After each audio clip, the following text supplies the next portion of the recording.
Demon God become the delivery man के आप first part में आपका स्वागत है। एपिसोड की स्टार्टिंग में हमें एक येलो हेयर वाले बंदे को दिखाया जाता है जो फ़ोन में बात करते हुए हंस रहा होता है। तभी उसकी नज़र अपने पास खड़े एक बंदे के ऊपर जाती है और ये बंदा हमारी कहानी का मेन प्रोटैगनिस्ट या हीरो कह सकते हैं। और फिर हमारे हीरो का नाम बताया जाता है, इसका नाम कैंगसो होता है। और हमारे हीरो की ऐसी फटी हुई हालत देख के सब इसे भिखारी समझने लगते हैं। कैंगसो तभी अपने पास्ट के बारे में सोच रहा होता है, जिसमें वो सोचता है कि अपने 40 साल की एज में मैंने पूरे वर्ल्ड को कॉन्कर कर लिया था। फिर मैंने इनलाइटमेंट पार करने के बाद में एनर्जी कॉन्सुलेशन के बीच में मैं अचानक से एक गुफा में पहुंच गया था। राइटर बता रहा होता है कि ये 21st सेंचुरी साउथ कोरिया होता है, जहाँ पर डेजर्ट लैंड्स, डिमोनिक बीस्ट्स और गेट्स पाए जाते हैं। तभी हमारा मेन कैरेक्टर सोच रहा होता है कि मैं ये किस जगह में आ गया हूँ, जहाँ पर इतना ज़्यादा नॉइस पोल्यूशन है कि मेरे कानों में चुभन होने लगी है। और यहाँ के लोग इतने अजीब रिएक्शन दे रहे हैं मुझे देख के, मुझे समझ नहीं आ रहा है कि ये कौन सी जगह है।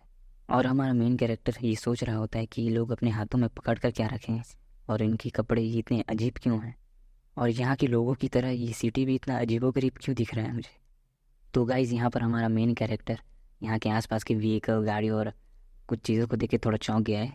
सीन शिफ्ट होता है और हमें दिखाया जाता है कि हमारा मेन कैरेक्टर पूरे वर्ल्ड को डोमिनेट कर उसे कॉन्कर कर चुका होता है और वो अलग अलग नाम से जाना जाता है।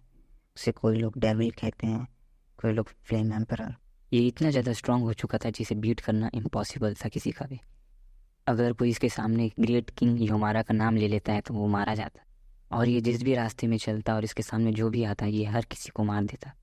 और इसके फुटस्टेप को जो भी फॉलो करता उसे दुख और आंसू की सिवाय और कुछ मिलता ही नहीं।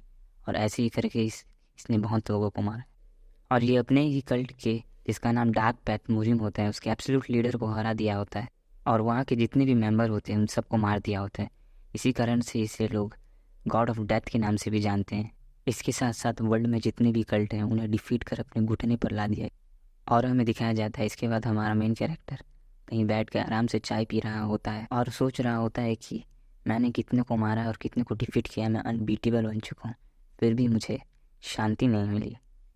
लेकिन इसके बावजूद भी एक लड़की है जिसके साथ मैं रहता हूँ, उसके साथ मुझे रहना अच्छा लगता है, फिर भी कभी मुस्कुराया नहीं। तभी वो लड़की बोलती है कि देखो ये फूलों को देखो, ये कितने सुंदर और ब्यूटीफुल दिख रहे हैं और बहुत खूबसूरत दिख रहे हैं। तभी हमारा मेन कैरेक्टर बोलता है इनमें ऐसा कौन सा खूबसूरती है और ख़ास चीज़ है, ये तो बस एक वाइल्ड फ्लावर के सिवाय और कुछ भी नहीं है। तभी वो छोटी लड़की बोलती है कि मुझे इन फूलों को तोड़ने से खुशी मिलती है। तभी हमारा मेन कैरेक्टर बोलता है कि खुशी खुशी क्या चीज़ है, हैप्पीनेस कोई चीज़ नहीं होती, इसे बस महसूस किया जा सकता है, फील किया जा सकता है, इसे ख़रीदा नहीं जा सकता। जब आप ऐसे किसी पर्सन से मिले जिससे आपको मिलकर खुशी होती हो, या आप किसी ऐसे जगह पर जाएं और वहाँ पर अपना समय बर्बाद करें, जानते हुए भी कि वहाँ टाइम वेस्ट करने पर कुछ नहीं मिलेगा, फिर भी आप उस जगह पर अपना समय बिताते हैं और उस पल में खास ना भी होने पर आप हंसते हैं, आपके चेहरे में मुस्कान आती है, तब आप समझ जाना कि ये हैप्पीनेस है। तब हमारा मेन कैरेक्टर उस हैप्पीनेस को सोचते हुए कल्टीवेशन या बैठ जाता है मेडिटेशन के मोड में। फिर वो अपने आप को किसी दूसरी जगह में पाता है। जब वो आँख खोलता है तो और देखता है कि मैं कहाँ आ गया हूँ, मेरा यहाँ बोलता है। फिर ये अपना होश संभाल कर धीरे धीरे से उठने लगता है। फिर सोचता है कि ये कोई ड्रीम है मेरे अंदर का, जिसने इल्यूजन बन के मुझ पर अटैक किया है, या फिर मैं एक ऐसी जगह में टेलीपोर्ट हो गया हूँ जहाँ का मुझे कुछ पता नहीं है। फिर सोचता है हमारा मेन कैरेक्टर मैं टेलीपोर्ट कैसे हो सकता हूँ। फिर उसके आगे एक गुफा दिखाई देती है जिसके सामने से एक रास्ता होता है। तब वो सोचता है चलो पहले कोई बात नहीं, पहले निकल जाए यहाँ से। फिर उसके बाद वो खड़ा होता है, तब उसके पीछे एक डेडलीस्ट सा मॉन्स्टर उसे देखता हुआ। फिर सीन शिफ्ट होता है और दिखाया जाता है कि कुछ लोग उस गुफा में आ रहे होते हैं। ये वही गुफा होती है जहाँ पर हमारा मेन कैरेक्टर होता है। और जो ये हाथ में लाइट पकड़े हुए एक बंदा होता है वो कहता है ये गेट ए है, यानी कि बहुत डेडलीस्ट गेट। फिर वो बोलता है आसपास देखो, यहाँ की प्रेजेंस से तुम्हें लगता नहीं कि यहाँ पर बहुत डीमन होंगे या वो डेडलीस्ट मॉन्स्टर हो सकते हैं।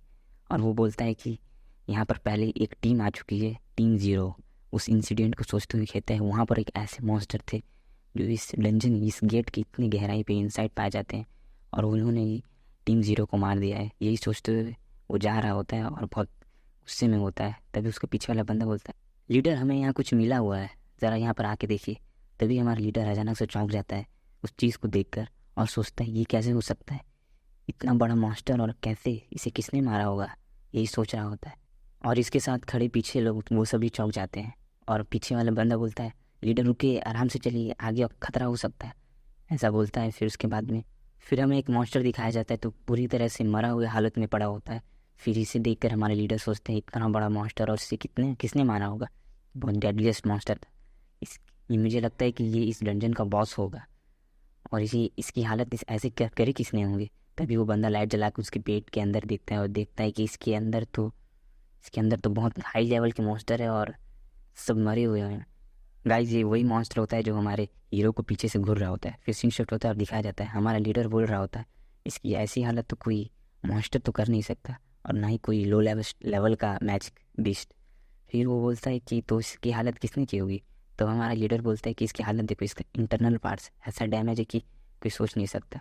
फिर ये सोच बोलता है कि शायद कोई इस गेट में आया होगा जो बहुत स्ट्रॉन्गर होगा, शायद कोई गिल्ड मेंबर ऐसा सोच रहा होता है या कोई गिल्ड के बंदे लोग यहाँ पर आए होंगे और इसको हंट किया होगा, ऐसा हो सकता है। सोच रहा होता है आजकल वो लोग कहाँ से यहाँ पर आने लगे, यहाँ तक कि आसपास के स्ट्रॉन्ग मास्टर को भी उसने मार दिया होगा। इतना स्ट्रॉन्ग कौन होगा जिसने इन सबको मार दिया।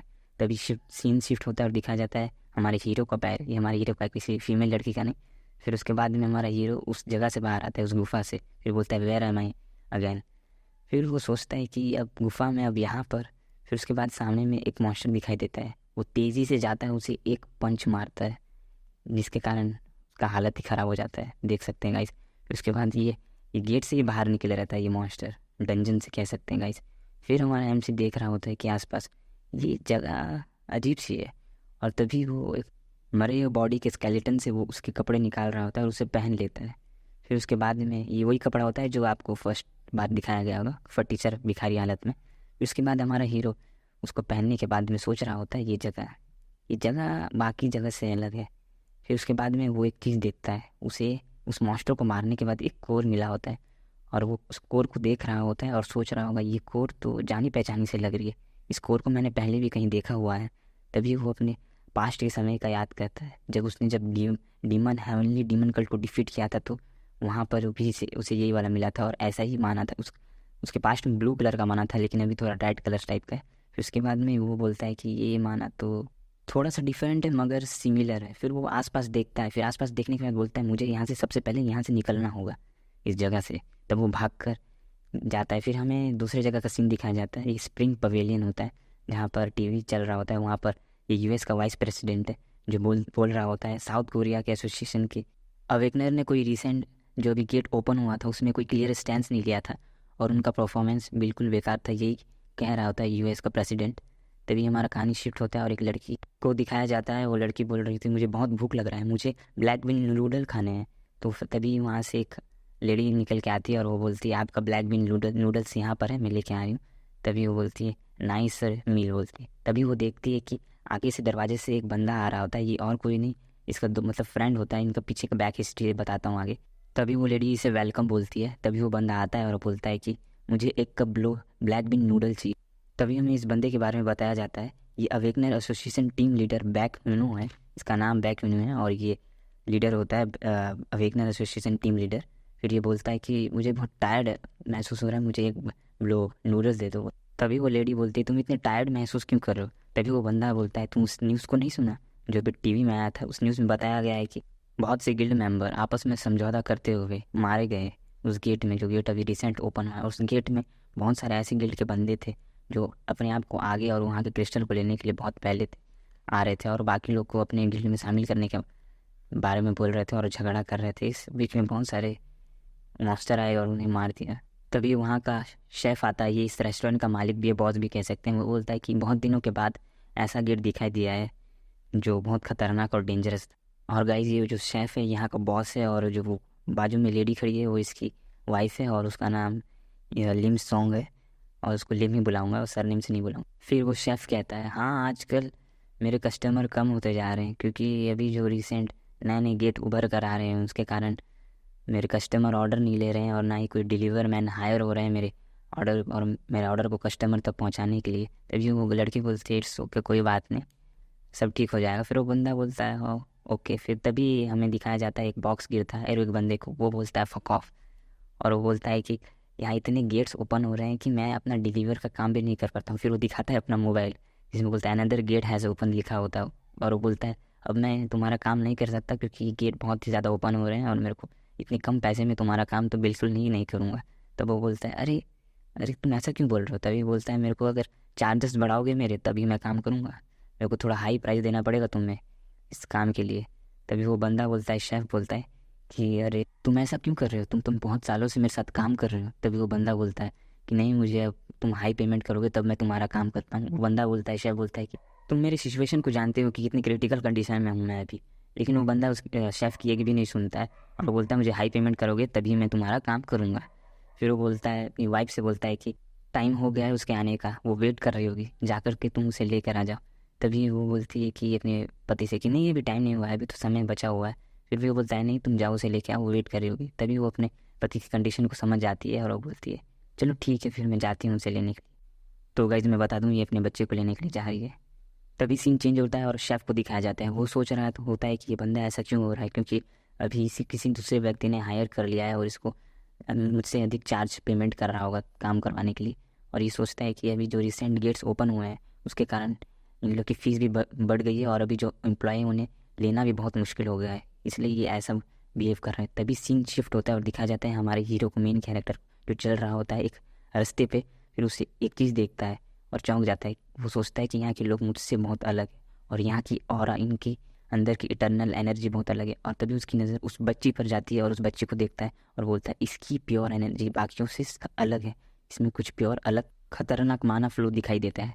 तभी उस बच्ची को दिखाया जाता है और वो बच्ची अपनी मदर से बात करते हुए चल रही होती है। तभी उसके साथ एक हादसा हो जाता है, उसका हैंड बैंड ऊपर उछल जाता है हवा में और वो सोचती है मेरा हैंड बैंड, मम्मी मेरा हैंड बैंड चाहिए मुझे, बोलती है।